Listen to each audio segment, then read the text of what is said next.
Thank you very much. It's my pleasure to introduce Mayor Regina Romero, the mayor of Tucson, who has some words for us, and we'll begin the program. Thank you. Yay! Woo! Happy New Year, everyone. Happy New Year! It is with mixed feelings that I'm here because I'm seeing so many wonderful faces and so many people that have worked so much throughout the decades to make Tucson such a wonderful place to live. But yet 1 year ago today, our nation's capital, the very heart of our democracy, was under attack. We will never forget the scenes of insurrectionists storming the steps of the Capitol and our elected congressional leaders literally running for their lives. All of this chaos was inspired by Donald Trump, who was unwilling to accept the fact that he lost a presidential election. Woo!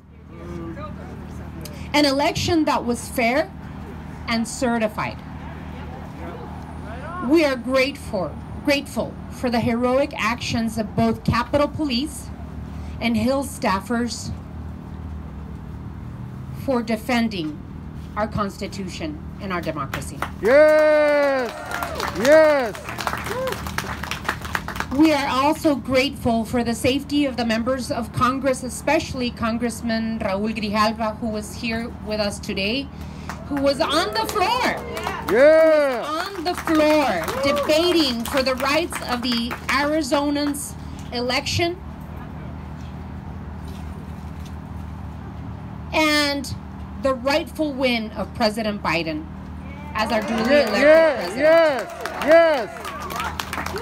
And me, as one of Arizona's 11 electors, I was proud to certify the results of Arizona's free and fair elections. Little did we know that when we were signing that certification, your votes were being placed in jeopardy by Donald Trump and his accomplices. Oh. The events of January 6th are a reminder of how fragile our democracy really is. 1 year later, the threat remains and grows. Oh. Arizona is on the front lines of the attacks on our democracy and the voters' right to free and fair elections. They are attacking the rights of people of color, those living in reservations and rural communities, seniors, and people with disabilities. That is why I joined this week alone 150 of my fellow U.S. mayors by signing on to a letter urging the U.S. Senate to pass federal voting rights legislation. Yay! Now. Yay! Our state legislature has passed laws that make it harder for Arizonans to vote and disenfranchise people of color, veterans, seniors, and indigenous communities in the state. The right to vote is a sacred pillar of our democracy. And guess what, folks? We have a potential solution. Right here in front of us, we have a potential solution. And that is why we need our senators to do something about it. Yes! They need to Yes! vote for the voting rights bills that they have in front of us, that the House already passed. Yes! We know that Republicans are thinking of what they're going to do next. They're thinking of how to dismantle our democracy, and they want to limit the ability of people that they feel will not vote for them out of the voting process. 63% of Republicans today believe the big lie. 63% of Republicans, our fellow Americans, believe the big lie. That is very scary.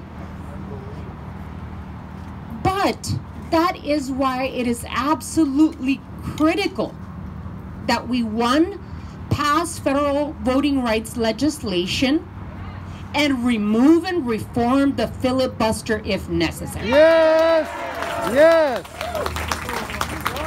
I want to personally thank Congressman Grijalva and the U.S. House of Representatives for already passing the For the People Act to protect our civil liberties and our voting rights.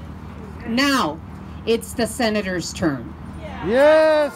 And we ask Senator Kelly and Senator Sinema to vote to pass this legislation, not just support it, not just support it. Make sure that this legislation passes. Yes! And if they have to reform the filibuster, then be it. Yes! This is our democracy at stake. This is our democracy at stake. My mom had this saying, and I'll say it in Espanol and then try and translate it, the saying that she still tells us today. Ves la tempestad y no te hincas. And what that means is that you see the storm coming and you still don't kneel yourself and pray and do something about your situation.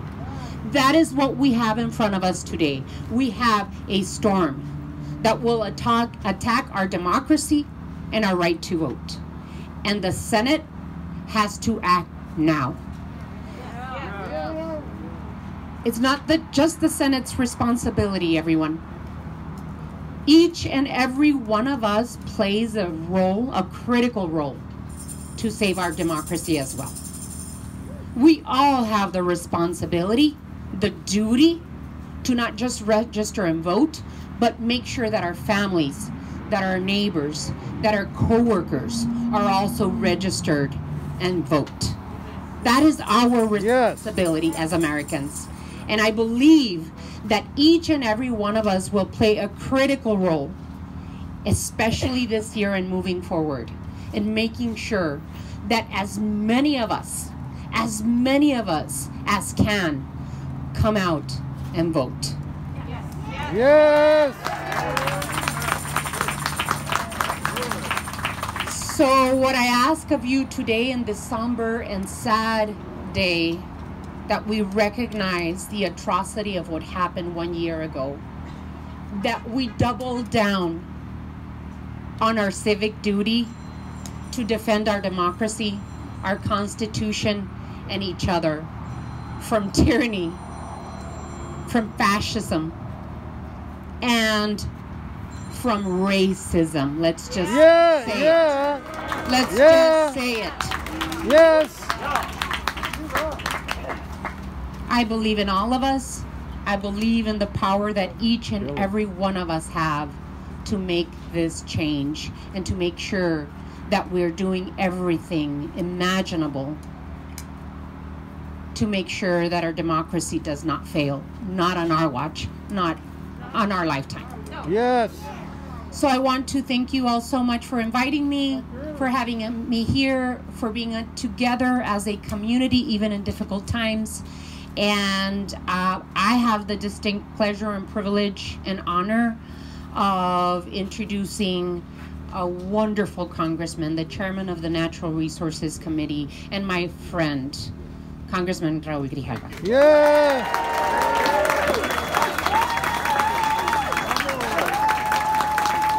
Thank you very much. You know, I want to thank the mayor and thank you very much. And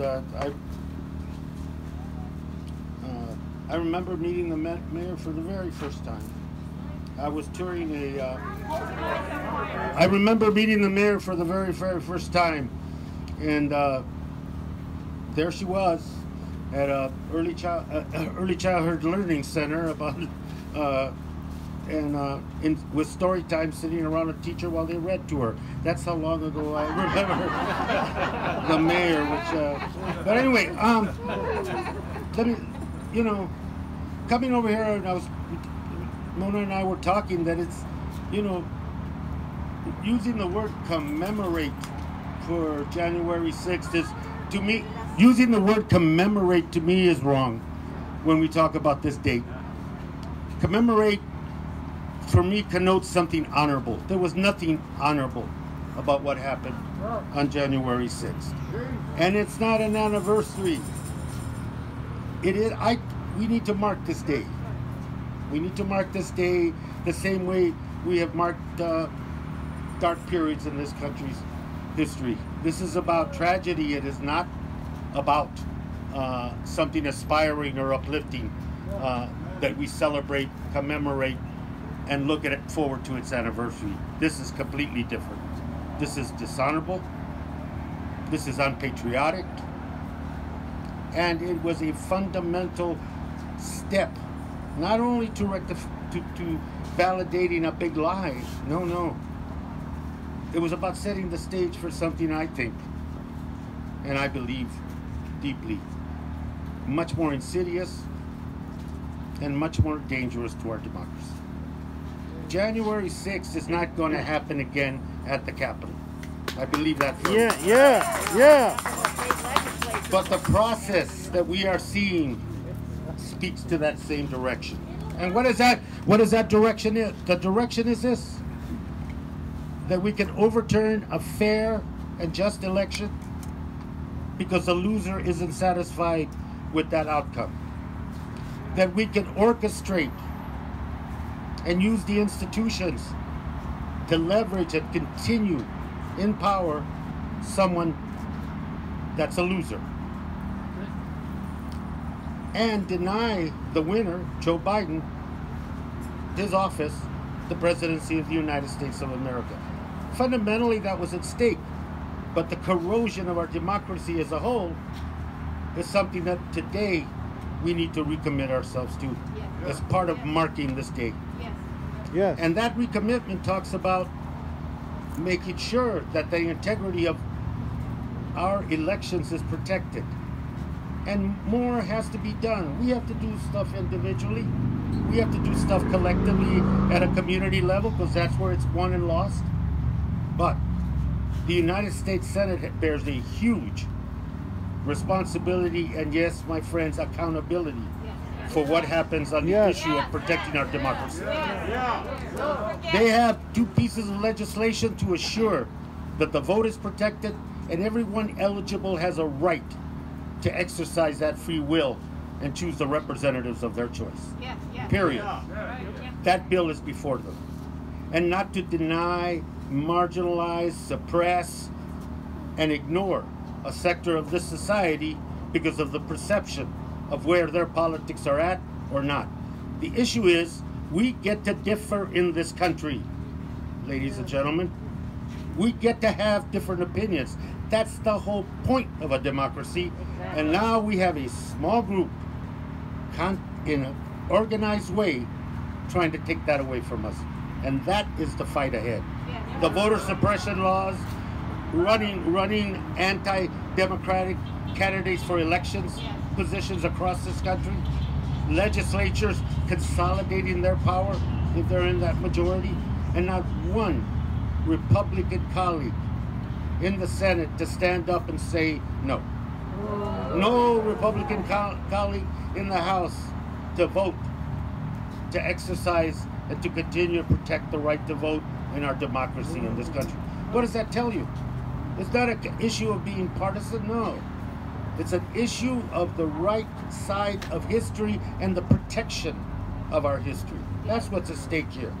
And a democracy to me is vital. I wouldn't be here if it wasn't for the right that people have to vote. All people have to vote. And we wouldn't get to express and to push for the things that we think are important for this country if it wasn't for the right to vote. And I have been, as an elected official and a public official, on the losing side of that part of democracy more than I have been on the winning side. But that doesn't propel me to want to overthrow our government, create violence, and continue a big lie and a march toward fascism in this country that we must all resist with every ounce of intellect, drive, and spirit that we have. That's what's at stake. Here, here, here, here. Here, here, here. I have an ask today. My ask is primarily to Senator Sinema and secondarily to Senator Kelly. Just say that you support this, not in context of I support it, that you are willing to take a vote to get rid of an arcane rule in the Senate that doesn't even exist in the Constitution or anywhere else.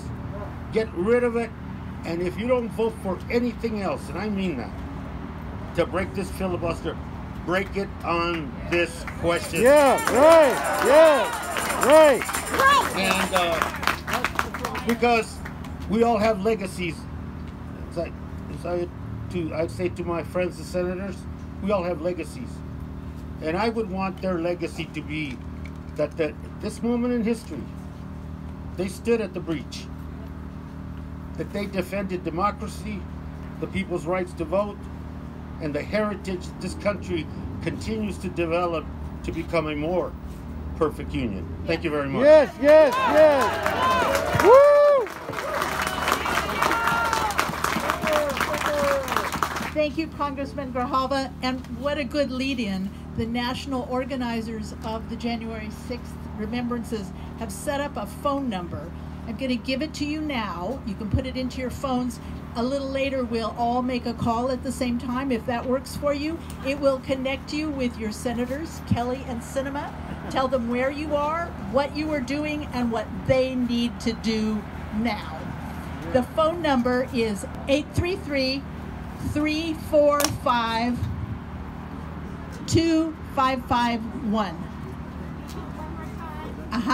833-345-2551. Where's that going? Washington, D.C. It's now my pleasure to introduce Billy Kovacs, who's here from Congresswoman Ann Kirkpatrick's office.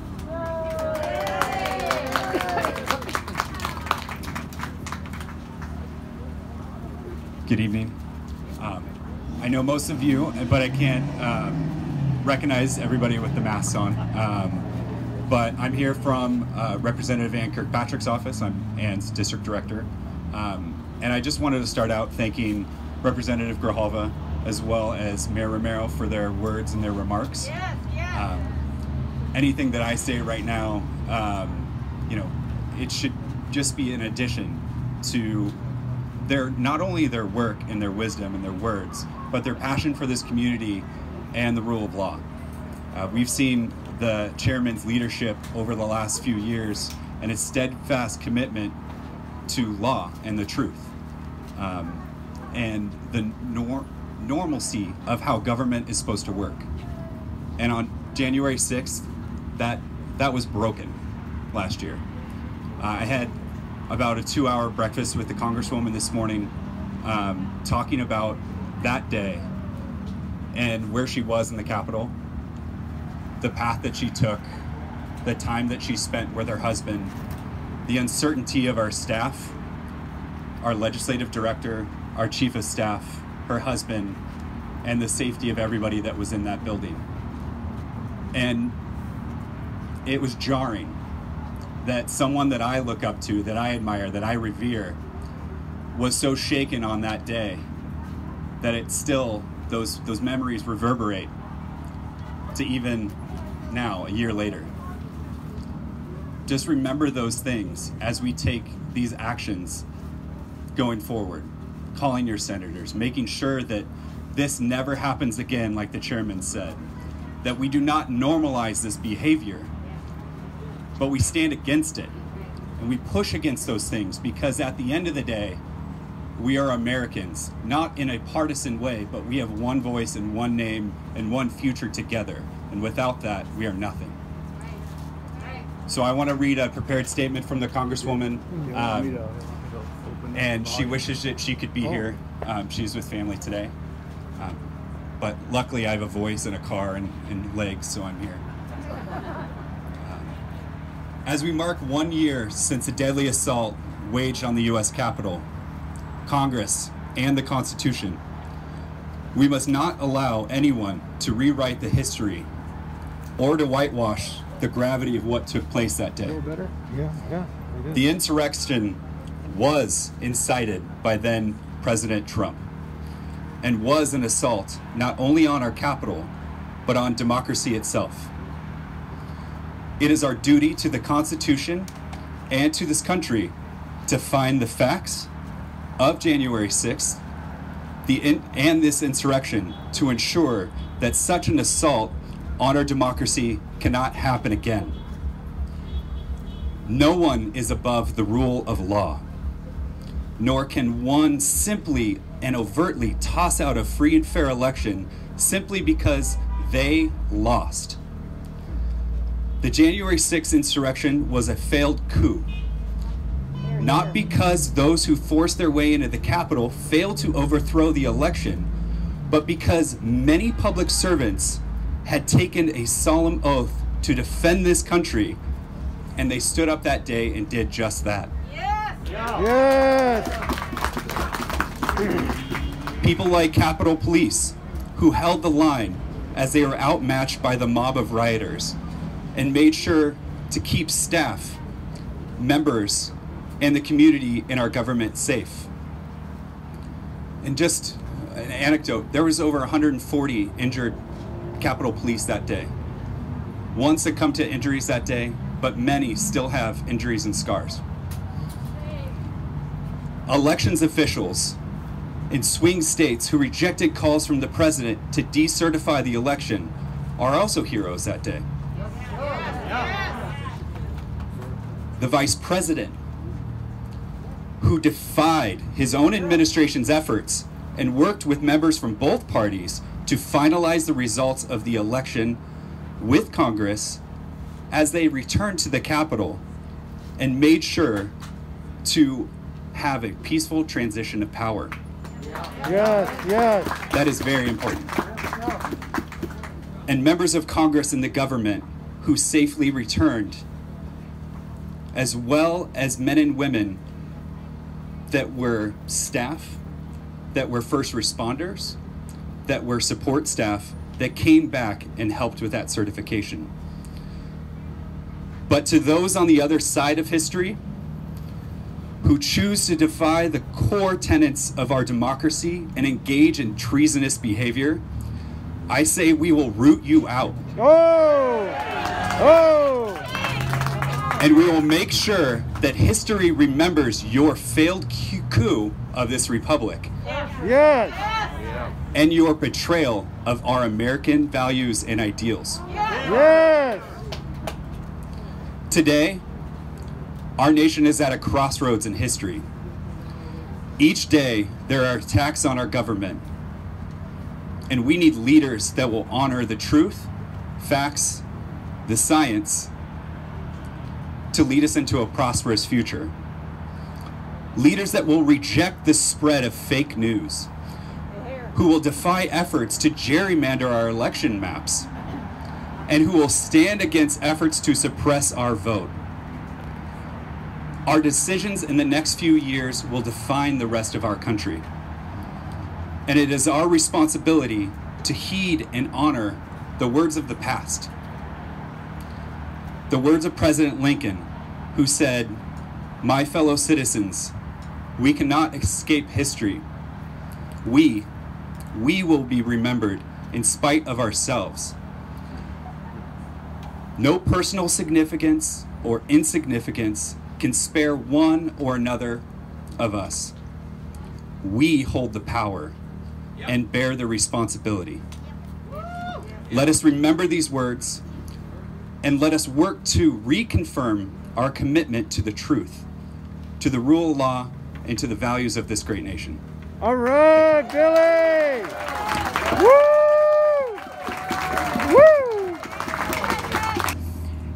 In case we think that what happened on January 6th was in the Capitol and stayed in the Capitol, We know it's in Arizona. We know what the Republican legislature here has done. And this evening we have Representatives Pamela Powers-Hanley and Andres Cano, who will give us an idea of what we face and what we can do to push back. Pam?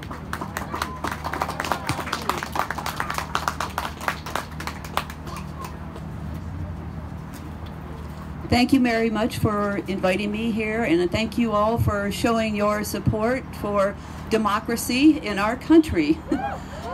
On January 6, 2021, I was getting ready for opening day at the Arizona Legislature when I came across Samantha Guthrie live streaming on YouTube that the U.S. Capitol was under attack by Stop the Steal's Trump supporters who disagreed with the 2020 elections.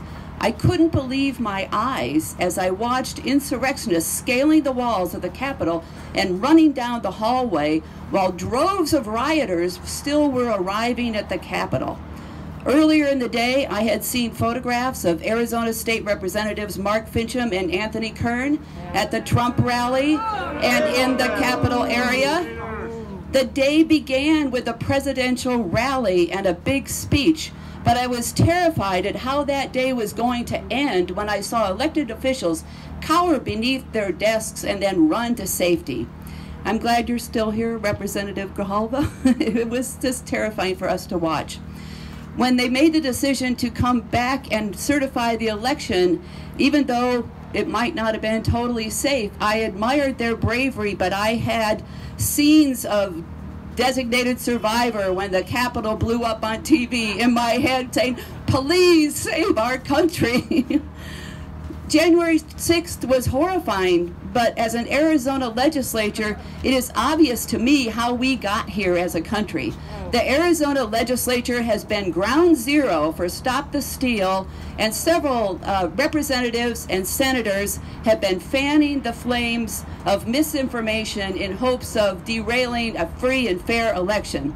In November 2020, Republican lawmakers Mark Fincham, Brett Roberts, Nancy Bartow, Leo Biasucci, David Cook, Kelly Townsend, David Gowan, Sonny Borelli, and Sylvia Allen all met in an unauthorized meeting to hear witnesses who claimed that they knew that our elections were fraudulent.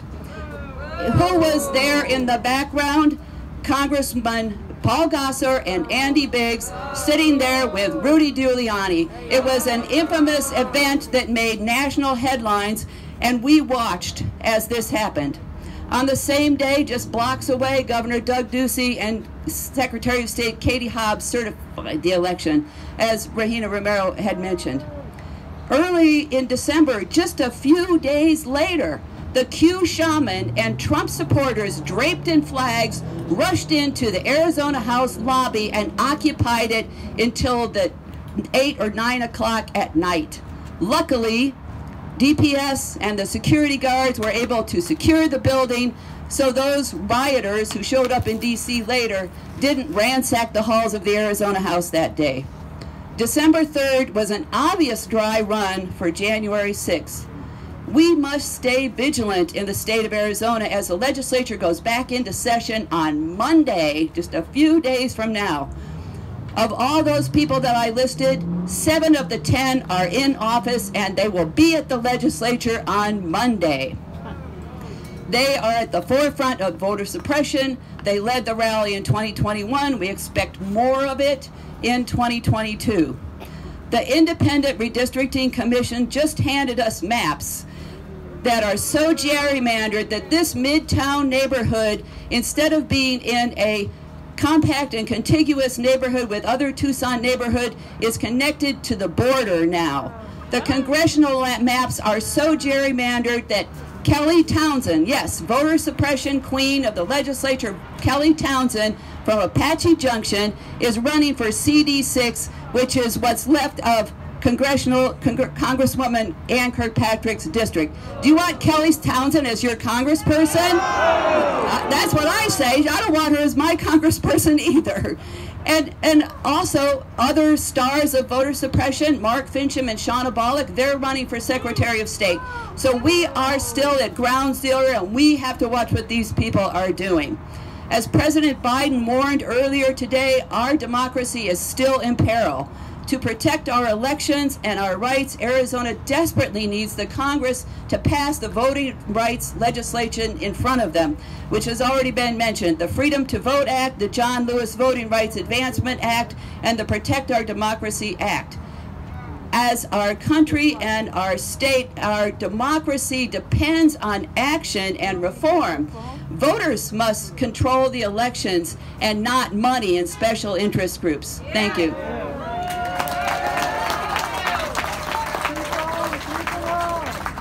Representative Andres Cano. Good evening, everyone. You know, before I go on, I want to thank Representative Pam Powers-Hanley for her years of service in the Arizona Legislature. This is Representative Powers-Hanley's last term, and it has been an honor to be able to fight for progressive values at your state capitol. Thank you, Representative. We all remember where we were, and the horrible images that we saw in D.C. were just as horrible at our state capitol in Phoenix. A guillotine, folks, was on the steps of the Capitol, a message of fear, of obstruction, of terrorism, and we've got to be here to say that enough is enough in the state of Arizona and in this great country of ours. The last legislative session was spent debating a sham review of the 2020 election, even though we know the real results. It's why the radical right, led by Doug Ducey, has attacked our freedom to vote, making mail voting and early voting more difficult, and purging hundreds of thousands of voters, most of these people of color, from the ability to elect their leaders. My fellow Tucsonans, we've got to call it for what it is. It's not just partisan gridlock or a simple disagreement about values. It's a blatant attack on everything that we've built. It's white supremacy, and it's the most dangerous form of domestic terrorism that we've ever seen. And if you doubt that, just ask the FBI. We cannot let rage, hatred, and fascism govern our city, our state, or our nation, not now and not ever. Yeah! Woo! And if you're fired up and ready to go in 2022, we've got a Congress to protect, an Arizona governor, secretary of state, and attorney general to elect, and a legislature to flip. Yeah! And as we mourn and heal, we need you all in to preserve the soul of our nation. Thank you so much for being here. Yeah! That was a call to action. I'm assuming that everyone who's here tonight is registered to vote, Yes. has knocked on doors, has made phone calls. The Democratic Party in Pima County is going forward. Bonnie Heidler, would you raise your hand? Bonnie Heidler is the chair of the Pima County Democrats. If you need to find a place to put your energy, call that office, call the Pima County Democratic Party office, and they'll give you something to do. They'll find something that fits with what you like and know how to do. Thanks for that. Our next speaker is Steve Valencia. Steve, are you here? Steve is also my partner in getting all this put together. He's one of those people that when you call him, he's there, he knows how to do it all, he shows up, and he acts like he didn't do anything at all. I love him. Woo! Woo! The job of justice is in the house. I'm going to be really brief. You know, over 20 years ago, the vote is so important that we were able to bring Raul Grijalva into public office. And he's been a champion of workers' rights, a champion of the environment ever since he's been in there. And how else can we have the first Latina to be the city council member and eventually the mayor of this city if it wasn't for the power of the vote? Yeah. And where would we be? Where would we be in the workplace where the bosses won't respect the vote of the workers to join a union? We want to be able to go eyeball to eyeball with the employers and say that we demand a decent wage, health care, pensions, and all of the grievance procedures that we need. Now I'm going to tell you one thing, you know, the thing that really comes into my mind about the big lie is that there was, in our history, during the 50s, the big lie. And they were coming on to socialists and communists and people on the left. And what they were trying to do was to destroy the trade union movement in this country.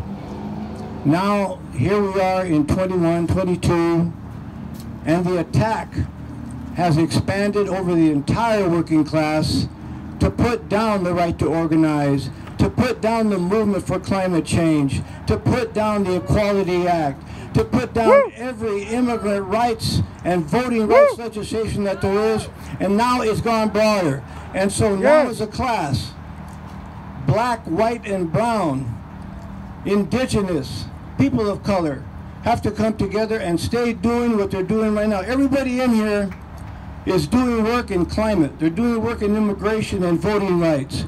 We need to keep on doing that, and we need to organize like we never have before. But mainly, we got to stick together, be united, and we will go forward. Thank you. Thank you, Steve. Our next speaker is Sylvia Anders, who's representing veterans. She is a veteran, but she's many other things besides that. I'll let her tell you what her story is.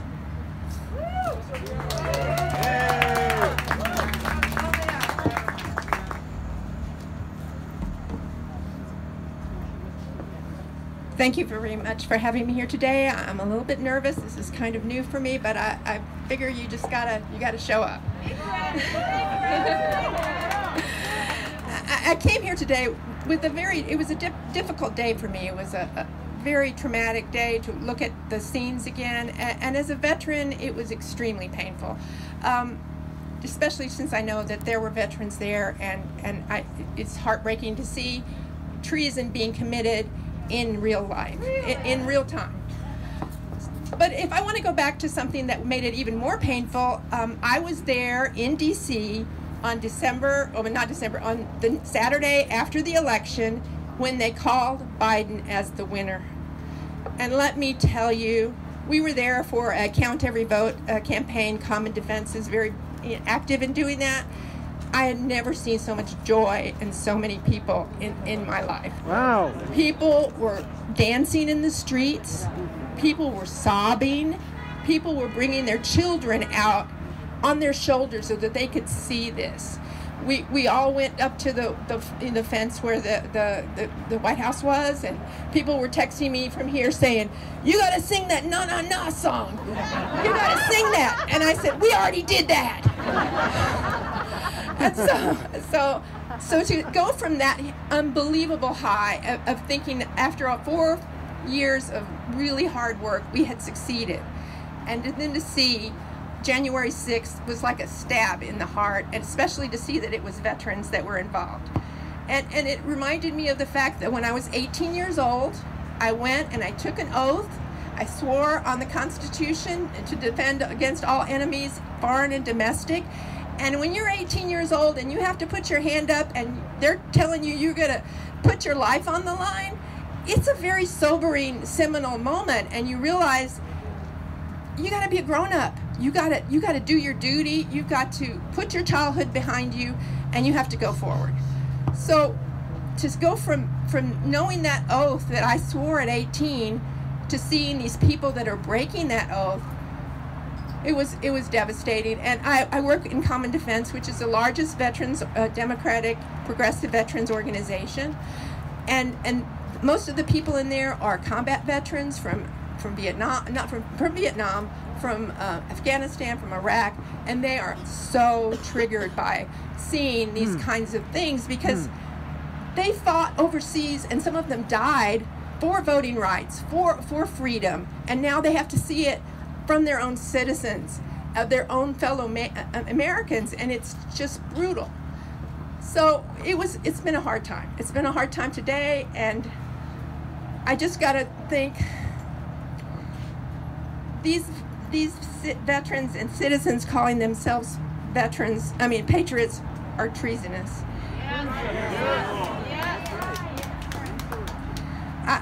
I've always had a hard time owning my agency as a veteran because it was a long time ago. I was a Cold War veteran, and it was a different kind of situation. So I didn't actually see combat, but I work with a lot of these people now, and I have a great respect for them. And so when I try to relate to them, I'm thinking I can't relate, but I can go back and I can remember. This was after Vietnam, and we were seeing the after effects, the wreckage left over from people coming back from Vietnam. I worked in a mental health center in the military and in VA hospitals. But when I was there and I was 18 years old, and you're having to be in a situation where you're in a dangerous situation, there's a patient that's in crisis and is very dangerous. But I knew it was scary, but I knew I had to do it anyway. But I also knew that my brothers and sisters, veterans, were not going to let me get hurt. They were going to help me, and they were going to protect me, because we were all in this together. But now that I see these veterans that have broken this oath, I'm just devastated to think that trust is broken. And I mean, now it's win at any cost and do anything you can to win, and all the promises that were made to all of the people in this country about liberty and justice for all is in danger. But at the end, I try to remember this old Spanish proverb that I heard, which I think is prescient. It says, "Vivir con miedo es vivir a medio," which means a life lived in fear is a life half lived. And for me, there's so many times that I'm really scared, but I have to let go of that fear, and we have to keep fighting, because there's no other way forward that we can win unless we all stay together and fight this fight.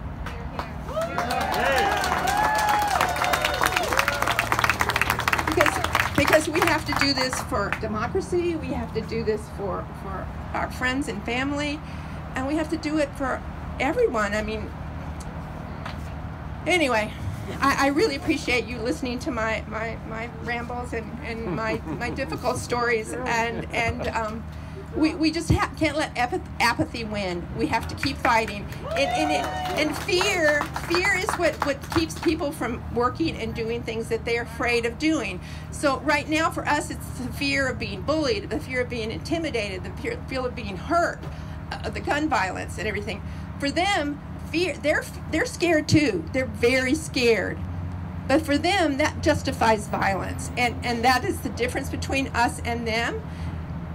And I want to say that's not true, but they are misguided, and they're broken, and we just have to outwin them. We just have to work harder. Outwin them. Yeah.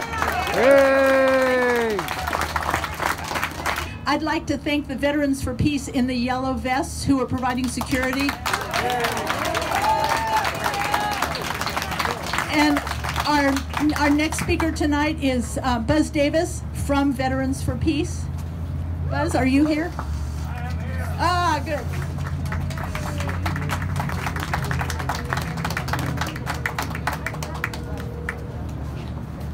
Thank you very much, Janice. I'm going to speak a little loud for all of you who are deaf. I'm a little deaf. I'm a lot deaf. I'm Buzz Davis, Veterans for Peace. I used to be an Army officer during the 60s, and then an elected official and a retired government planner. I'd like to talk about 4 things as the last person to talk. 4 things we must do in America. Number 1, we need to get rid of the myth that it is veterans and dead veterans who are the people who protect and make America great. That's false. The people that make America great are the citizens who participate in democracy and the elected officials who make democracy work. Yeah. So that citizens must study the issues, study the candidates, and then they must vote. If they don't vote, they have lost their most powerful means of citizenship. Elected officials must do the same thing, study the issues, decide the alternative that is the best one, get it enacted into law, and then it must be implemented by the executive branch, whatever, in all of our states and the federal government. Secondly, we must impeach Mr. Trump for trying to overthrow the government. Yeah. In addition to that, Mr. Biden has to make a big decision and work with his Attorney General and prosecute Trump for criminal breaking of laws and trying to overthrow our government. I'm right.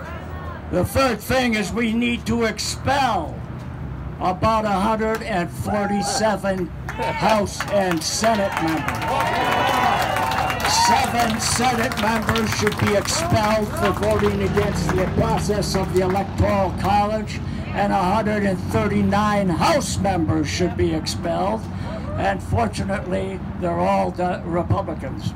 And if you expel them, and each house must do its own job of cleaning up its house, they must vote the people out with a 2/3 majority in the House and a 2/3 majority in the Senate, and that's under the 14th Amendment.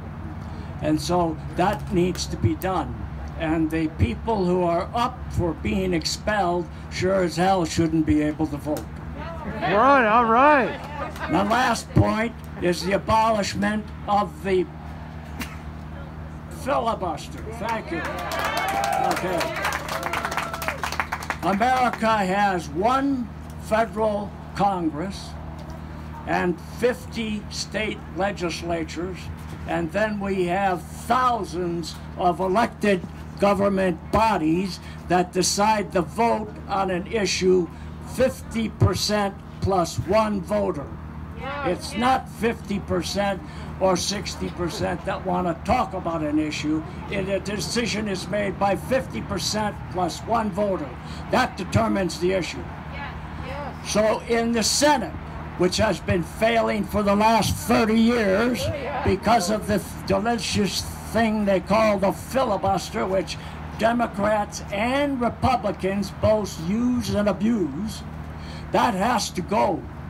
Because it's the only way that you can have government and a democracy that works is by deciding what to do on the major issues that face a nation, a state, or a city, or a school board. And so that must be decided by 50% plus one. So Biden has to get his courage together, along with Schumer and the rest of the senators, and do what they call the nuclear option on the filibuster and blast it away. Then we will have the things that we need. If we don't get these things done, you can draw the curtains November 22 and November 24. Thank you very much. All right, Buzz.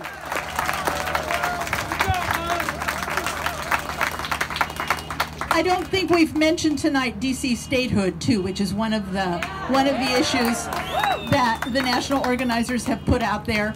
700,000 people who live in Washington DC have no federal representation. That's a crime. So add that to the things you're going to ask Senators Kelly and Sinema to do. I'm going to read this phone number once more. It may be more comfortable for you to do this after you get in your car or when you get home. Is that easier than all of us doing it now? No. Okay. Email it too. What? Email it too. I will. The number once again is 833-345-2551. And we're at the end of our program. I would ask if you're warm enough and you have enough energy still, could I ask that you take your candles, walk to the 22nd Street entrance here, down to the other end of the parking lot, holding your candles, and back around to your cars. Is everybody okay with that? Yes. Let's let the people driving by know what we're doing. The media in Tucson was all alerted to this event. I haven't seen any media here. You might want to let the local news stations or the newspaper that you read know that you were here, and it would have been nice to have some coverage. Thank you, everybody, for coming.